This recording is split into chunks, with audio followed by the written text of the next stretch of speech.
have in months. Unbelievable. Let's get some super chats. Rob Wilkins says, you think they should have Kofi go over Rollins and win the belt? Or do you think they want him on SmackDown? Also, WWE and Brazzers presents Cuck is War. Yeah, which is true too. So I think that Rollins is... That's the funny thing. For all the talk about Kofi Kingston, Seth Rollins has been an outright boring champ. Yeah, and you know what? I've got Seth on here. Let's talk about Seth in a little bit, because I want to get to my last point with WWE first. But to answer your question, though, I think that Rollins would have to turn heel. And I think that maybe he should, after the way that he's been treated. And if they were to do that, they could do the match. No one wants to see babyface Rollins against babyface Kofi. But if they turn Rollins heel, they could absolutely do that. You're not going to turn Kofi heel, even the injury before. Characters, whether they are heel or babyface, were more or less the same. Yeah. So I guess we'd have to see. The point I wanted to make, going back to how Vince wanted WWE on the marquee, the reason I'm bringing this up is because in today's landscape, with so much content available for people to consume, not just wrestling, but you've got video games, you've got streaming services, you've got YouTube, you got everything else. How long does Vince McMahon think that he can get away with falsely advertising names without any kind of public backlash? Because what they did on SmackDown for the debut on Fox, it was pretty interesting to me how much they falsely advertised names and things like that. Back in August, they announced a bunch of names that were going to be at the premiere, including Kurt Angle, Lita, Mick Foley, Booker T, Trish Stratus, Hulk Hogan, Goldberg, Jerry Lawler, Mark Henry, Ric Flair, and Sting. All of those names were only shown for 2 seconds sitting in the front row. Hogan got music, but otherwise they just showed him in the front row. Sting wasn't shown at all. Then WWE.com put up this graphic. You have the WWE.com graphic when they were promoting SmackDown on Fox? Tickets for SmackDown's show. This is obviously before it took place. And who is on the top left of that graphic, Sean? Undertaker. So they advertised The Undertaker. Then, after this show took place and there was no Taker, somebody asked The Undertaker on Instagram where he was, and Taker very honestly said, I was told I wasn't needed. Let's be fair, Kofi Kingston's on that too, and he spent about as much time on screen as Hogan and Flair did. That's very true. Then, just 1 week before the Fox show took place, it was on September 24th, the WWE on Fox Twitter account advertised Stone Cold Steve Austin. And if you watch SmackDown on Fox on Friday night, did you see Stone Cold Steve Austin? No. So they advertised Steve Austin and they didn't produce him. They advertised Sting and they didn't produce him. They advertised The Undertaker and told him he wasn't needed. And every other name that they advertised, they showed him on TV for 2 seconds in the front row.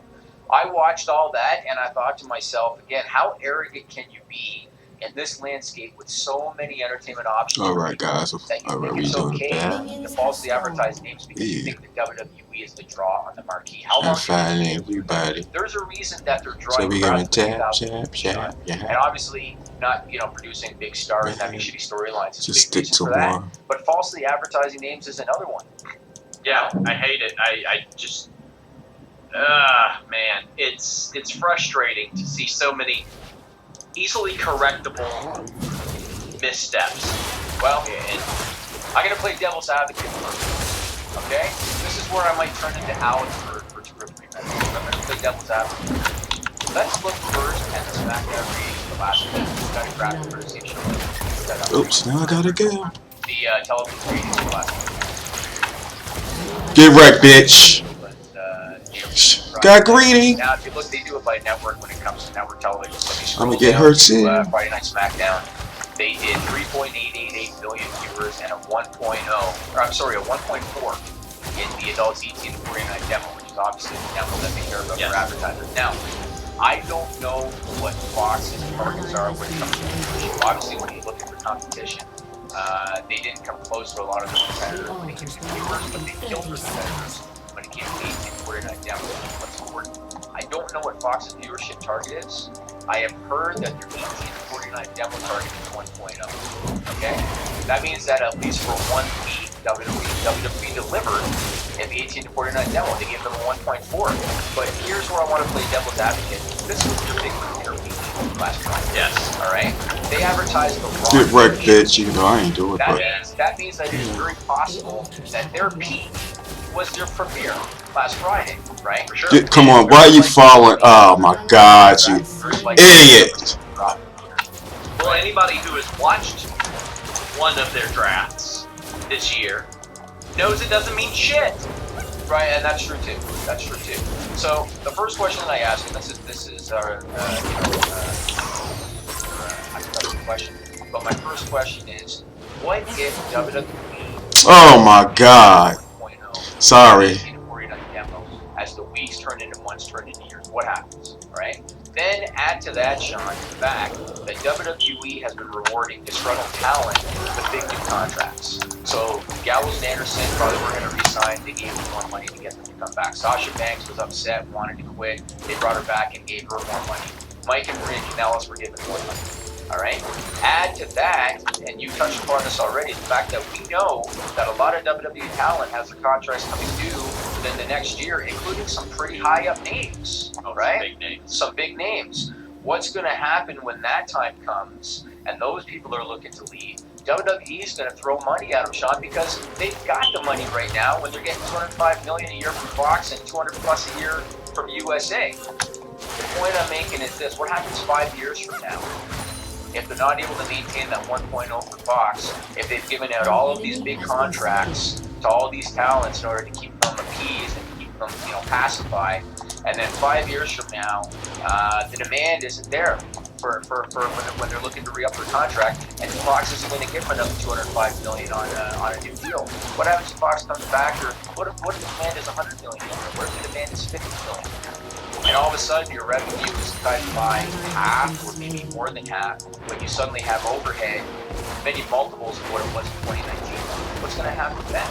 And I'm not suggesting that WWE is going to go the way of WCW. I'm not suggesting that. But one of the things that killed WCW was inflated contracts coupled with declining revenue.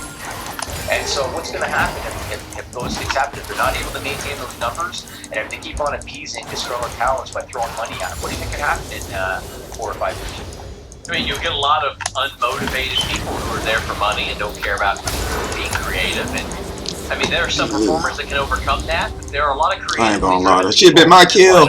Jimmy. I mean, honestly, I know hundreds of wrestlers. I don't know a ton of them that got into it from the beginning and said, you know what, I'm going to be a billionaire. I don't know a lot of people like that. Most of them wanted a creative outlet. Goldberg, Brock Lesnar, but those are the first two that come to mind because they did it for the money. But just about everybody else was fans of the business, and that's why they got into it. Yeah, we have a couple more super chats.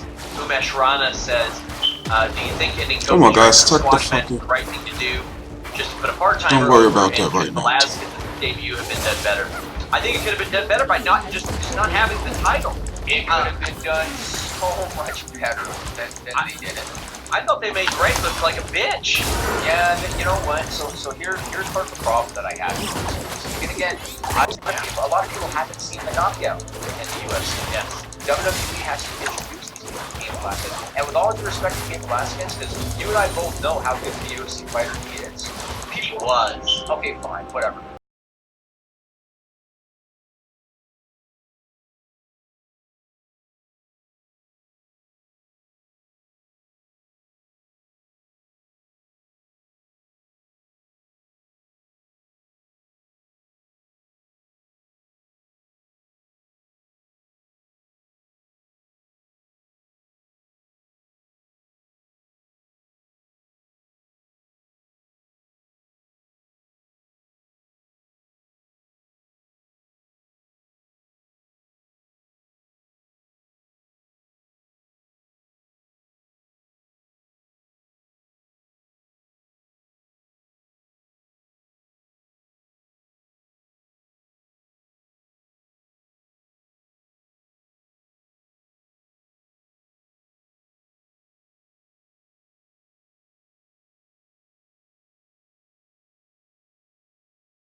was. People that don't came to last year, Sean, all they saw was a flabby looking guy with his shirt off.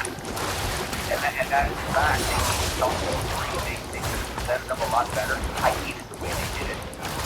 And as a matter of fact, I thought if you had to come up with 3 or 4 different ways, and that was one of them, that would have been the worst of the 3 or 4 different ways. And the thing is, Kane isn't coming off like a hot streak. His last win was over 3 years ago. Right. He has not been a relevant top contender for that title since he lost it. Like that's it. He hasn't fought right now. We have a couple more super chats. Umesh Rana says love from India. Rob Wilkins says 5 years from now, maybe Disney presents WWE. I think that's a good point and potential. Maybe they sell.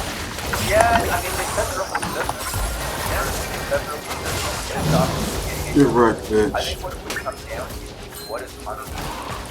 Because Hunter's going to be the guy, and I think that with all respect of her, he's going to do whatever Hunter wants. And so I think it comes down to he's got a passion for wrestling.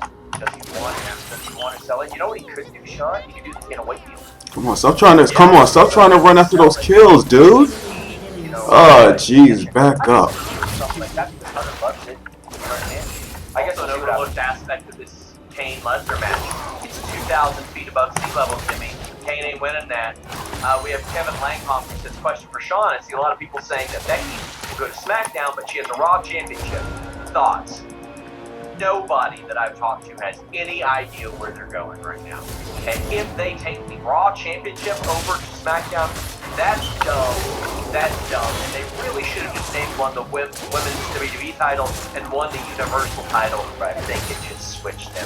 But Jimmy, we got to take a little bit of a break. Come on. Going off. Next weekend is not this weekend. Next weekend is Impact Bound for Damn, Glory. come on, I'm not paying We've got a couple attention. of big features dropping. We've got Ethan Page and Jordan Grace. Take a listen, a little bit of a preview of my interview with Jordan Grace. How many man. did you get when your contract status was a little bit up in the air? That was like, oh, well, she's definitely going to Ring of Honor because that's where her fiance works. A million. Because I got Alright, several, that's what and, I'm messing like, up. I don't Fine. think I'd ever spoken to you publicly at that point. Come So I on, was take like, this man, she fucking- has to be getting a ton of those. People just assume, oh, well, she's going there, but she can't. Everywhere else. There was a lot of speculation about where I was going, Yeah. but most people thought that I was probably going to that's the nonsense, obviously. And I mean, he's got a big hand in that with Dojo and a lot of that.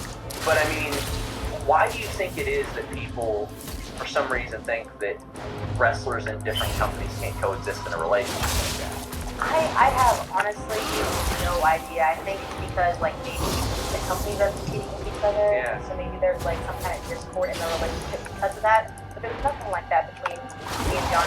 I don't really feel that Ring of Honor and Impact are. Why are you? directly Oh my competing God. for their own niche or You're stupid, man. You're stupid. get back to that. But I think Impact is doing something totally different. We deserve to lose this. Maybe I should go to the top. Uh, Yeah, I might have to head to the top. I look at women's wrestling and Impact, and I'm like, man, that's the mark of the attraction right now. With the people, I think Kiera Hogan's incredibly underrated. I think she's really great. Taya Valkyrie has just exemplified champion. Tessa Blanchard, yourself, like, I look at that and I'm like, that's 4 really good pillars to have for a division. And they signed Neil Dashwood too, that has somebody with WWE exposure. Do you see them maybe building the show around women even more and more as they go oh, on? for sure. I mean, at Slammiversary, they had Damn. So I think they're definitely starting to like build the women just as much as the men. Like, Yeah, come on, hit, attack. We're side by side. It's not like the women's division is under the Yeah. They're giving people like opportunities and they're putting eyes on both products. Did that surprise you how all in they went on all this? Because, I mean, they've had fluctuating regimes, to say the least. So any vision kind And the of other got one erased is in after a there. year. So it looks like things are on track in Callis before. They haven't went anywhere for a while. They seem to have a pretty distinct vision of what they want to do. Yeah, I think they have a really distinct vision of what they got and what they're just by hearing what they say at talent meetings and like hearing what they say to me personally. Like, I'm super excited in the direction it's going. I mean, people, maybe they're not going to be surprised, but they're going to be like really like happy with Yeah. what's coming out. So who do you look at in that company and you're like, man, I gotta work with them, male or female, whoever it may be, and you're like, I just gotta get it done with them. So me and Tessa really want to tag team. We want to challenge for the tag team title. Yeah. And I think Ethan Page and Josh Alexander, I think it would just be an incredible team. I think it would blow it out of the park. And I think that Josh, I don't know if they've ever had like messenger tag or something like that, but I think that's pretty neat. I mean, I guess to some degree Derek Young held one of the knockout titles, but that was a little bit different. None of you were playing comical. Yes, none of you were playing comedy here. Yeah, exactly. Hey, we're back. I wish that clip had cut out about 5 seconds sooner. 5 seconds sooner. Would have heard some awesome stuff going on. To kind of finish up what I've been saying here, kind of status, I want to talk to AEW. Execute. I've done this before, thinking not have come along at a better time. Because not only is AEW considered live sport, just like WWE, which is sought after by networks, but WWE creative is only going to get worse. I don't see it getting any better on a consistent basis unless it's not going to happen. So I don't see it getting any better.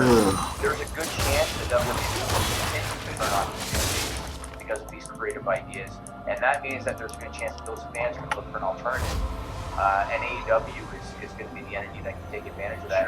Now, I will say though, having watched the first show last week, their debut on TNT, AEW is not bulletproof.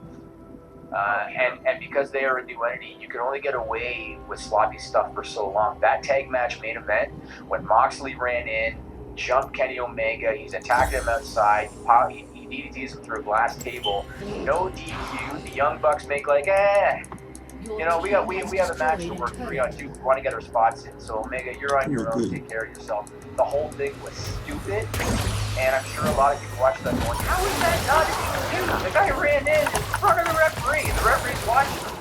You know, and it bothered me that nobody bothered to ask that post-show scrum. Like, how do you, that's something that we need clarity on. Cody said it's referee's discretion. I at least like that. I mean, I like that he tried. And he said we're going to review it. I mean, Jimmy, it's better than them saying nothing. You're right. What WWE does all the time. Now, one other thing I want to say about last week. But sorry to interrupt. The reffing in AEW tag matches has to get better. I agree. I downright dislike AEW's arc this week. It was 3 tag matches, and the reffing was absent. Oh, really? I haven't seen it except for a little bit of Darby Allin Sema.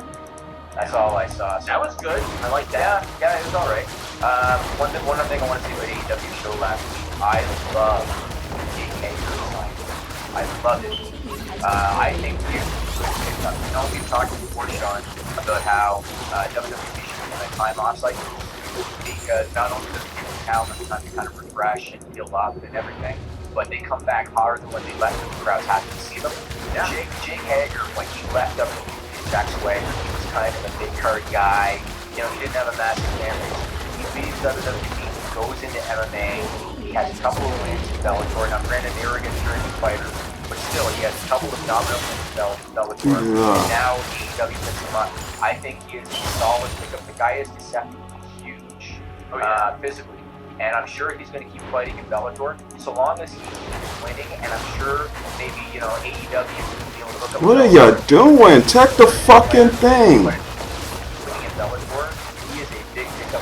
Am I playing with fucking bots? Brock Lesnar is the UFC champion and he's got UFC gear, Bellator gear, but still, I think he is a big pickup for AEW. I think that an eventual Jake Hager versus Luchasaurus match will unlock Jake Hager's potential in the ring.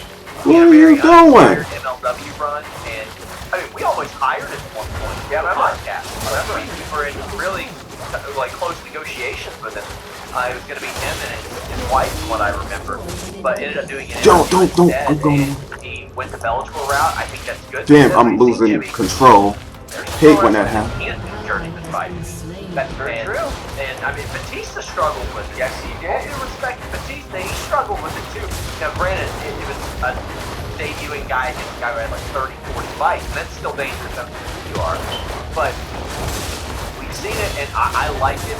Is the biggest splash he could have made? No, but he's got a clean slate. He hasn't been on TV in like 3 years. So. I agree, and you know what else I like? I like how he stood in the middle of the ring, and he looked at the hard All right, come on, we gotta. like this, but he didn't say anything. And because it was a smart crowd, because that first show was a traveling crowd, and they were a smart crowd, they all chanted "Get the people." But Jake Hager didn't say it, and he didn't even know the word. If I'm Jake Hager, I never say that catchphrase. WWE probably won't let me do it anyway. Yeah. But I would never say that catchphrase. I would just put my hand over my heart and let the crowd say it. And I think that they can really do some good things with him. They really got to get over the MMA factor and kind of push fights on television. Damn, that's it. I think that's big. Now I GG. Jeez. Roll on to the next I segment. have so much content. Jake. I'll take that My God, I victory. like your idea, Jimmy. There you go. Now go on to the next segment. I want to do a note for viewers that are going to be checking out AEW tonight. They just announced this today. There's currently a baseball game. Damn, these they both suck though. Leadership. Team player. Just give them that. On TNT Alright. until the current game is over, at which time TNT will go to AEW. Damn. Now, most likely the current game will be over before Yes. before AEW starts on TNT, but should it go long, they're going to put the late game on TNT. Either way, AEW will I air did live good on in that TNT. game. So if anybody Also- Come on, guys, give me the belt. Give me the belt. Give me the belt.